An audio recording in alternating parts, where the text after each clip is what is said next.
47 साल पहले जब द्वापर युग के अंत में और कलयुग के शुरुआत में सूर्यवंशी महाराज वल्लभ सेन के यहाँ महाराज अग्रसेन जी का जन्म हुआ। माना जाता है महाराज अग्रसेन जी भगवान श्री राम के पुत्र कुश की 34वीं पीढ़ी के हैं। उनके पिता का समस्त राज खंडप्रस्थ बल्लभगढ़ अग्र जनपद, जो कि आज के समय में दिल्ली और आगरा बल्लभगढ़ नाम से जाना जाता है। तो आइए चलते हैं महाराज अग्रसेन जी की जीवन गाथा पर। महाराज वल्लभ सेन जी के, महाराज वल्लभ सेन जी के, महाराज वल्लभ सेन जी के, महाराज वल्लभ सेन जी के, महाराज वल्लभ सेन जी के। महाराज जय हो। महाराज आपको मुझ की प्राप्ति हुई। महाराज ये तो बहुत खुशी की बात है। पूरी प्रजा में मिठाइयाँ बंटवाइए और उत्सव मनवाइए। महाराज वल्लभ सेन जी के, महाराज वल्लभ सेन जी के, महाराज वल्लभ सेन जी के। ये राजा वल्लभ के घर श्री अग्रसेन जी का जन्म हुआ है। देखिए उनकी किलकारियां देखिए। भाई तालियां बजा के बच्चों का उत्साह वगैरह नमस्कार है। जोरदार तालियां।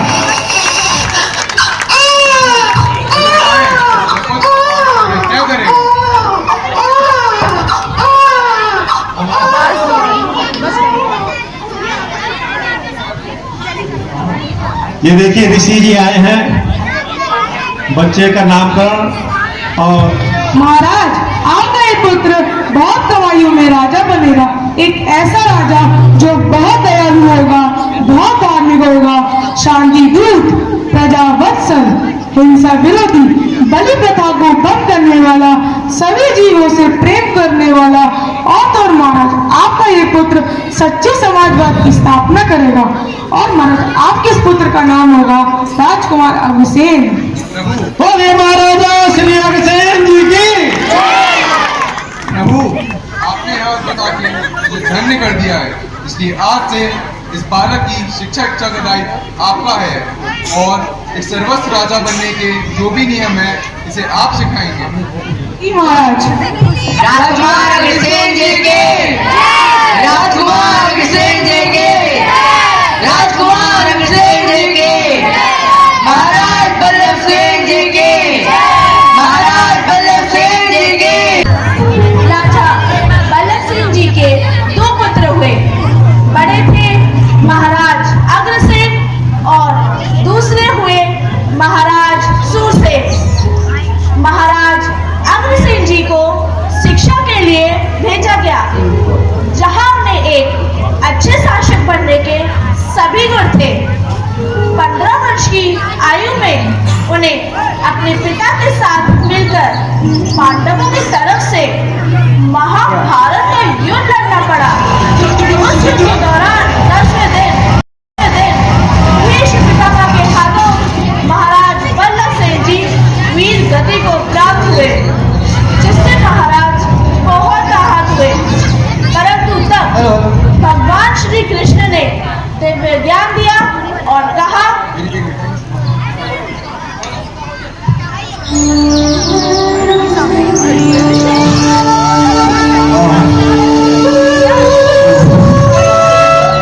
पुत्र मेरा समय आ चुका है।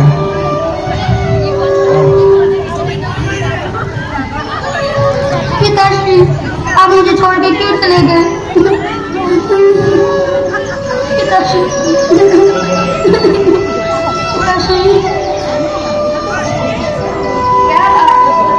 प्रभु मेरे पिता वीर गति को प्राप्त हुए, अकेला पड़ गया प्रभु, अब मैं क्या करूं? हे पुत्र अग्रसेन, इस संसार में जिस व्यक्ति ने जन्म लिया है उसे एक न एक दिन इस संसार को छोड़कर जाना ही पड़ता है। सत्य और सत्य के बीच चलना है इस युद्ध में। तुम्हारे पिता ने सत्य और धन का दान किया। उठो, यह समय विलाप का नहीं, यह समय तुम्हारे पिता द्वारा सौंपे गए कर्तव्यों को पूरा करने का है। उठो पुत्र, अपने पिता के राजकाज को संभालो। उठो। ओ बाके बिहारी लाल की समय बीतता गया और महाराज अग्रसेन जी विवाह योग्य हुए। उस वक्त नागलोक के राजा कुमुद ने अपनी पुत्री राजकुमारी माधवी के स्वयंवर का आयोजन किया, जहाँ पर कई सारे राजा उपस्थित हुए और देवताओं के राजा इंद्र भी पधारे थे, माधवी की सुंदरता पर मोहित होकर।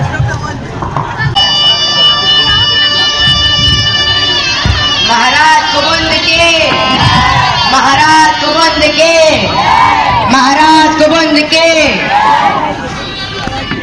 स्वयंवर का प्रारंभ किया जाए।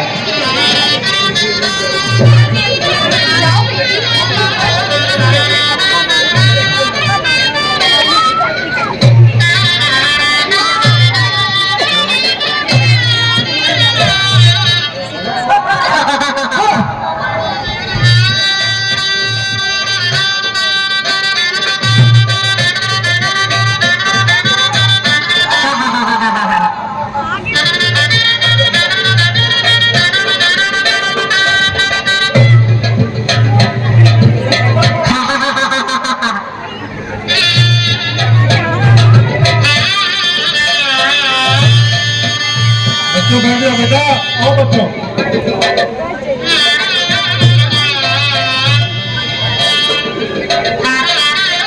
महाराज अग्रसेन जी के, महाराज अग्रसेन जी के, महाराज अग्रसेन जी के।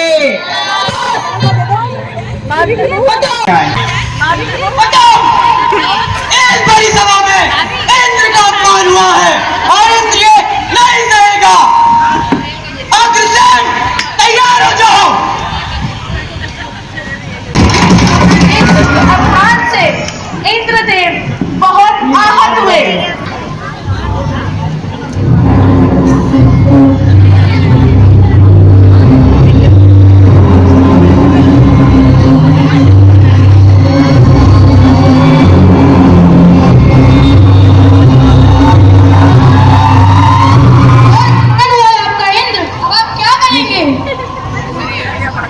अग्रसेन अभी जानते नहीं है इंद्र से शत्रुता करने का परिणाम। महाराज, अब आप क्या करेंगे? इंद्रदेव कुछ बोले। आपका अपमान समस्त देवताओं के अपमान के समान है। क्या आप कुछ करेंगे? नहीं, कुछ करिए इंद्र, कुछ करिए। अग्रसेन, अब से तुम्हारे राज में बारिश नहीं होगी। अकाल पड़ेगा, अकाल।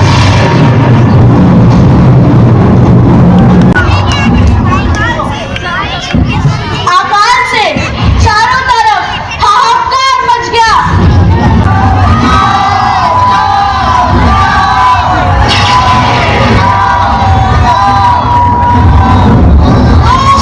अकाल मृत्यु बढ़ने लगे।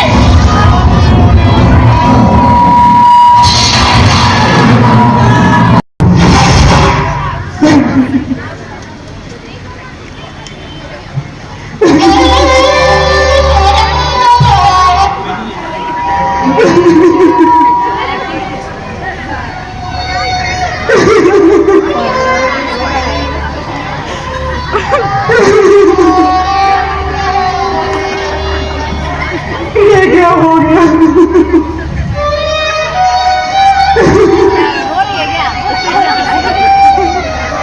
उठो मित्र, रामा उठो।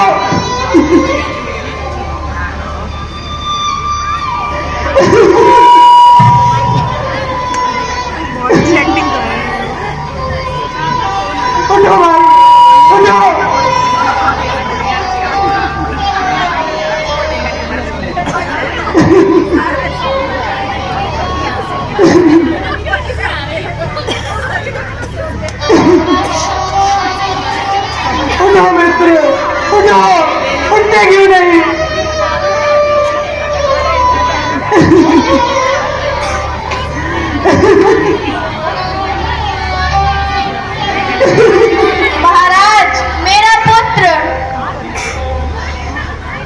हाँ माँ।